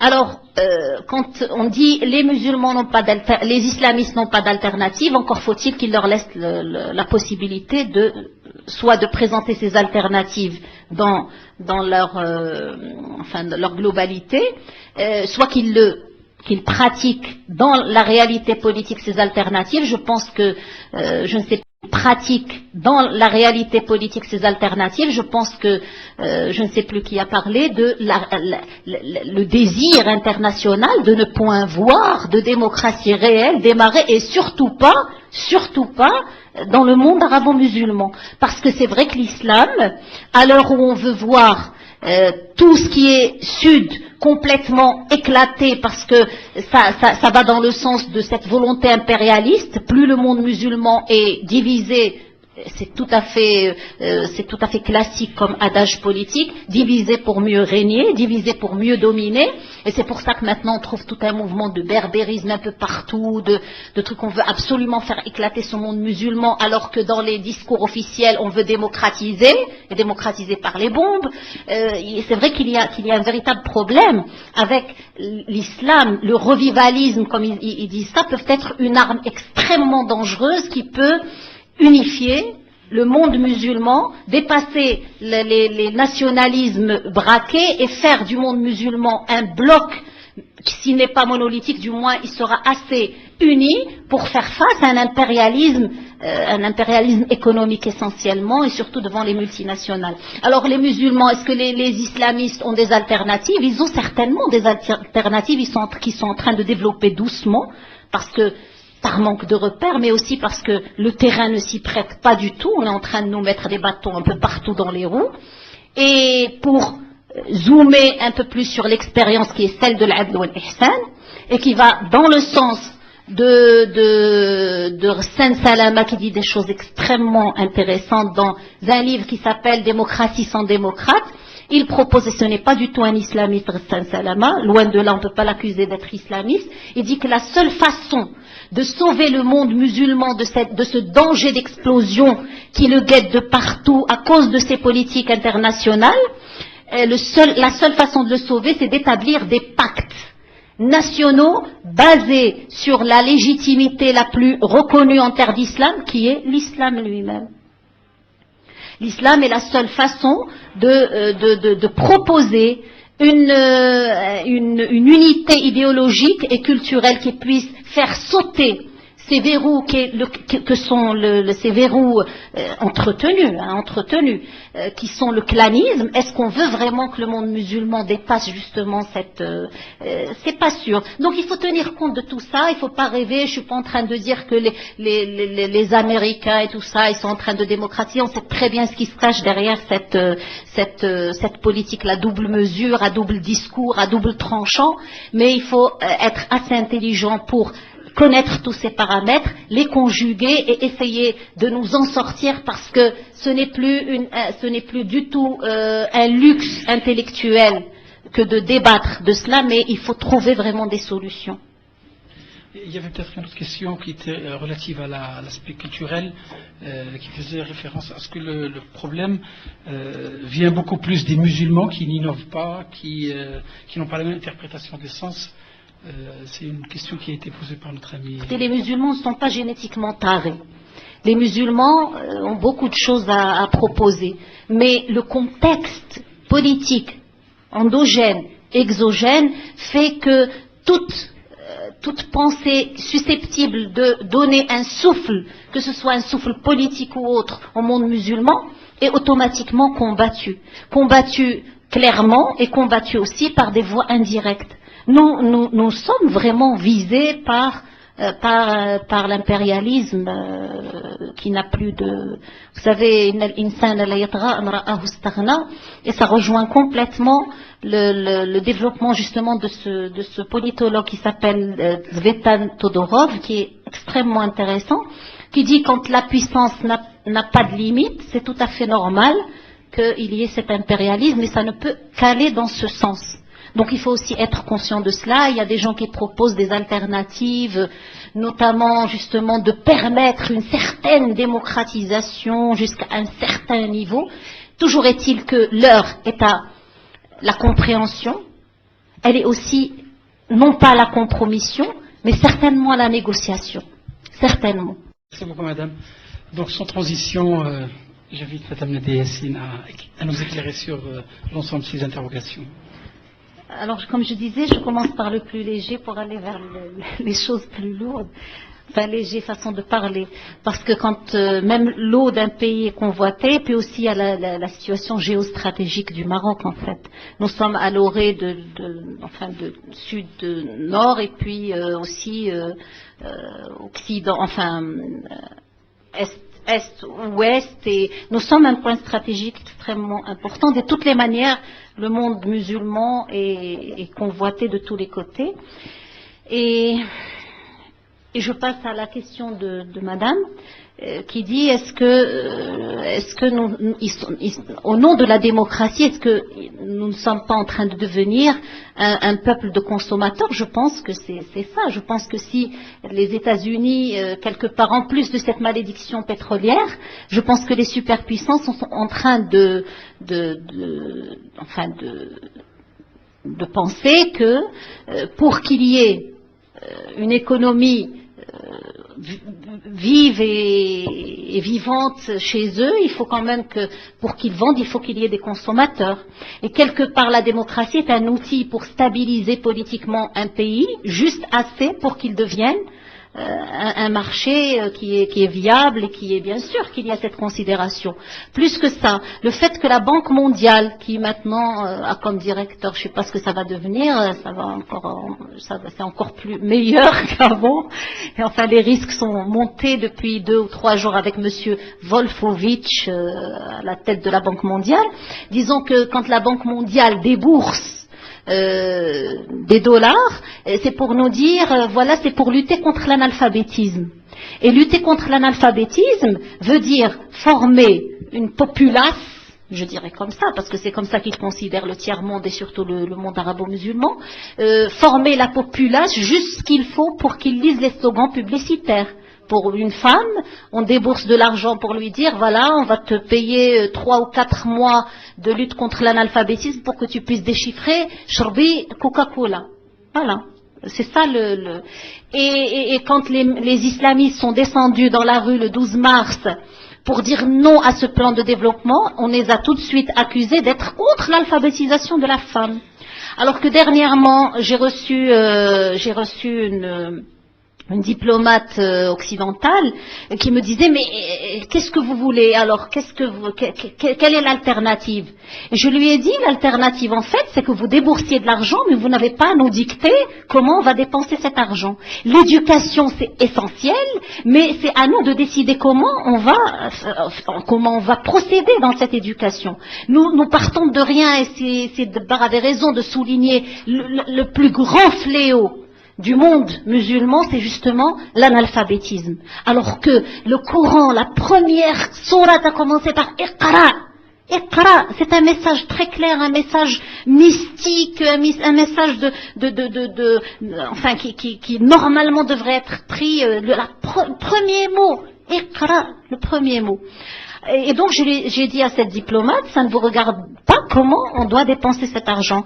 Et je lui ai dit, si vous voulez un scénario plausible et tout à fait acceptable, si vous voulez vraiment un vrai développement comme vous prétendez, eh bien nous voulons ignorer toutes les femmes qui sont arrivées à 30 ans et nous focaliser sur les femmes qui ont moins de 30 ans, mais leur payer des études non pas 4 mois, mais le temps nécessaire pour qu'elles arrivent à un niveau universitaire qui puisse justement nous sortir de ce marasme intellectuel, économique. Et pas seulement les femmes. Pourquoi est-ce que vous focalisez sur les femmes? Est-ce que c'est vrai qu'ils avancent qu'en fait les femmes, il y a plus de femmes analphabètes? Et moi je suis encore complètement d'accord avec cette débat quand il dit, je pense que c'est lui qui l'a dit, quand il dit pour les brevets, pour le niveau du collège, ça ne veut absolument rien dire. D'abord, vu la qualité de l'enseignement. L'enseignement au Maroc est un enseignement qui est fait pour tarer les générations montantes et pas du tout pour leur donner un bagage intellectuel et aucun bagage d'ailleurs. Donc c'est pas du tout pour leur donner un bagage intellectuel et aucun bagage d'ailleurs. Donc c'est vrai qu'il y a cette politique et que ce qui les intéresse dans tout ça, c'est les politiques économiques. Et la preuve, c'est qu'on vient nous chanter maintenant que le monde musulman doit être démocratisé, alors qu'on sait pertinemment que depuis leur formation, puisque nous prenons, c'est vrai l'Occident, mais la tête de ce mouvement, si on veut, d'occidentalisation du monde, c'est les États-Unis. Les États-Unis, il y avait le destin manifeste. La politique était basée sur ce qu'ils appellent le destin manifeste, c'est leur destin. En fait, c'est leur destin et c'est très religieux. Ça n'a rien à voir avec la laïcité, ça n'a rien à voir avec la démocratie en fait. Et c'est le destin manifeste, c'est de dominer le monde. Ils ne peuvent faire que ça. Ils sont destinés à dominer le monde. Et c'est vrai qu'après, on a masqué un peu cette politique et puis Roosevelt est venu dire oui, non, la politique désormais sera le rapport de bon voisinage, etc. Et puis qu'ils ont mis une petite feuille de vigne devant cette laideur de la politique américaine, mais je crois que c'est dans la continuité. Et quand on vient nous dire démocratiser le monde musulman, c'est-à-dire importer ou exporter par rapport à eux un modèle démocratique qu'il faut absolument adopter dans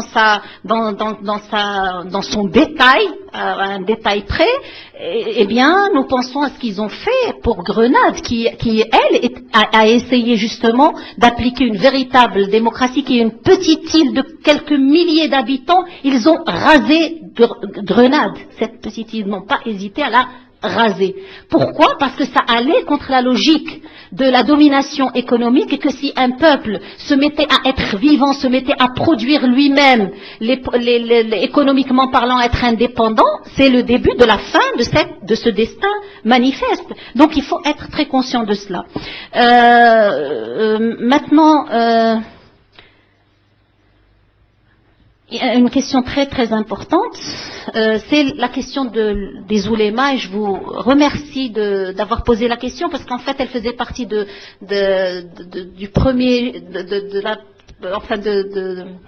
la première mi-temps, et en fait j'ai pas eu le temps de la développer et je m'attendais à ce que quelqu'un pose la question. C'est très important de s'y arrêter parce que c'est vrai quand on entend un discours aussi critique par rapport à la jurisprudence, on a tendance à penser que nous sommes en train d'accuser les oulémas d'être des traîtres et je ne sais quoi. C'est pas le cas du tout.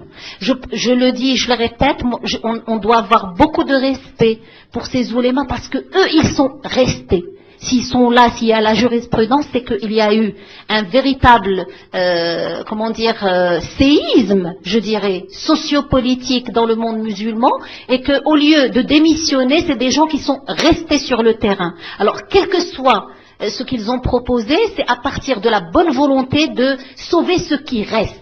Sauver ce qui reste. Ils ne pouvaient pas faire autrement que de composer avec la nature du pouvoir, parce que d'une part, je l'ai dit, il y a des textes qui sont réellement équivoques et qui peuvent prêter à confusion. Il y a le modèle de quelques compagnons qui, théoriquement, dans notre façon de voir les choses, sont quand même des oudoul, des gens qui donnent le modèle, qui sont un modèle pour nous. C'est la communauté musulmane a choisi justement cette façon de voir les choses. Et ces compagnons, il y en a qui ont démissionné devant le pouvoir despotique, et par conséquent, la jurisprudence a suivi. Maintenant, ce qui s'est passé, c'est que normalement dans une société islamique, les oulémas faisaient figure de... C'est ça justement, il y a des rapprochements, c'est pas juste pour le plaisir de rapprocher les choses, mais parce que ça rappelle sérieusement le rôle de la société civile, basé sur d'autres valeurs, mais c'est une société civile. Les oulémas faisaient figure justement de ces intermédiaires, parce que la société civile, joue le rôle de médiateur en général entre un pouvoir. Et donc c'est un contre-pouvoir et qui est censé protéger le peuple et protéger la masse. Ce qu'on peut reprocher à ces oulémas, c'est qu'ils ont failli justement à ce rôle de médiateur, à ce rôle de société civile, dans la mesure où ils sont plus allés dans dans une mission de sauvetage plutôt que dans une mission de construction d'une société qui était à peine naissante. C'est-à-dire qu'ils ne pouvaient pas faire autrement que de colmater les brèches. Or, l'islam et l'ijtihad n'a jamais été un colmatage de brèches. L'islam et l'ijtihad doivent être là le dépassement de certains hiatus, que ce soit au niveau social ou économique, or ce n'était pas le cas. Et toute la jurisprudence est allée. Il ne faut pas généraliser. Je vous assure que je suis très consciente que parfois on est obligé de faire dans la caricature parce que c'est très complexe aussi ce mouvement de ouléma. Il n'y a pas eu que des oulémas qui ont choisi le compromis. Il y en a eu d'autres qui se sont révoltés. Il y en a eu qui ont guidé des insurrections politiques sérieuses, mais ce qui reste dans notre mémoire et ce qui reste aussi dans notre pratique et notre réalité musulmane, c'est cette voie de la compromission, non pas pour le plaisir pour le plaisir de soutenir un pouvoir, mais parce qu'ils avaient l'obligation religieuse de rester et d'essayer de sauver ce qui reste, notamment ce que vous avez nommé l'unicité de la Ummah, ce qu'ils ont appelé Baydat al-Islam, et qui veut dire deux choses à la fois, qui veut dire Baydat, on peut penser réellement à un œuf, c'est-à-dire qu'il faut protéger cet œuf, etc. Mais on peut penser aussi à ce que les soldats mettaient en ce temps-là, qui était un casque en fer, c'est-à-dire que c'est une allusion en même temps aux problèmes internes, si on veut, et aussi au problème de da'wa, parce que la communauté permet de l'expansion du message coranique et de l'essentiel du message qui est l'unicité de Dieu.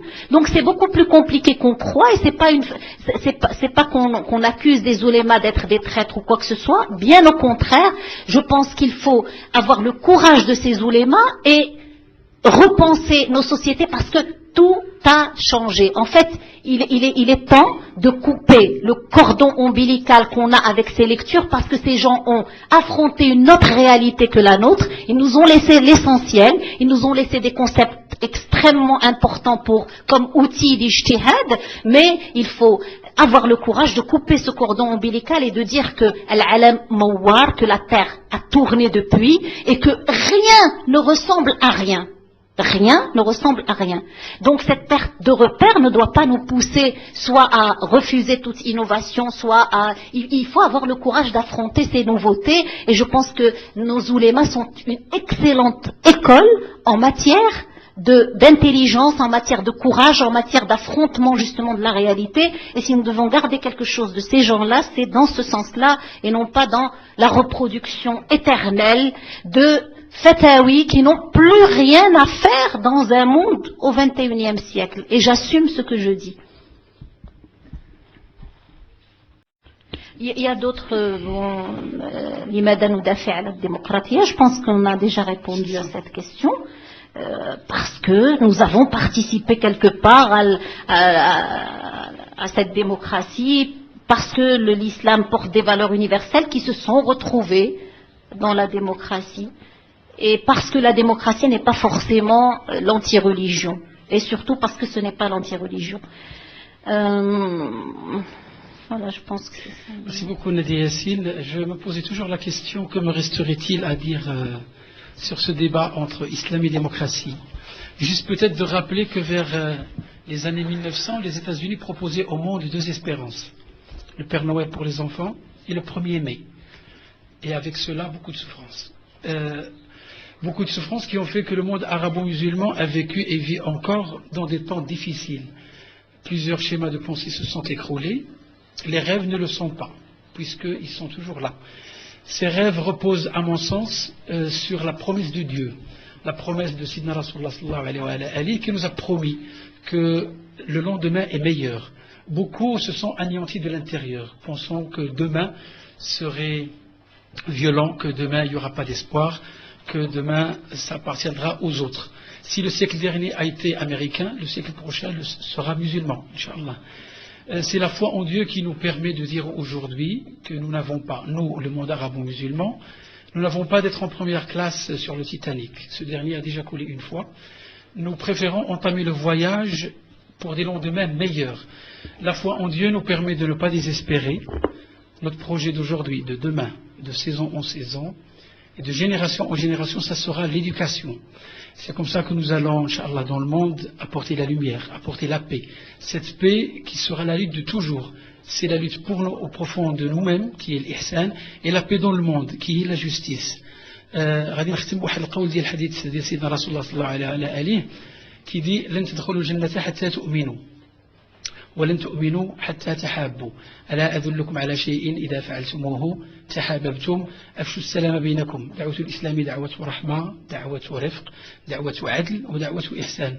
والغد مشرق وأستودعكم الله، وباسمكم وباسم القطاع النسائي أتقدم لكم بالشكر الجزيل، وأتقدم كذلك الأخت نادية ياسين بالشكر الجزيل.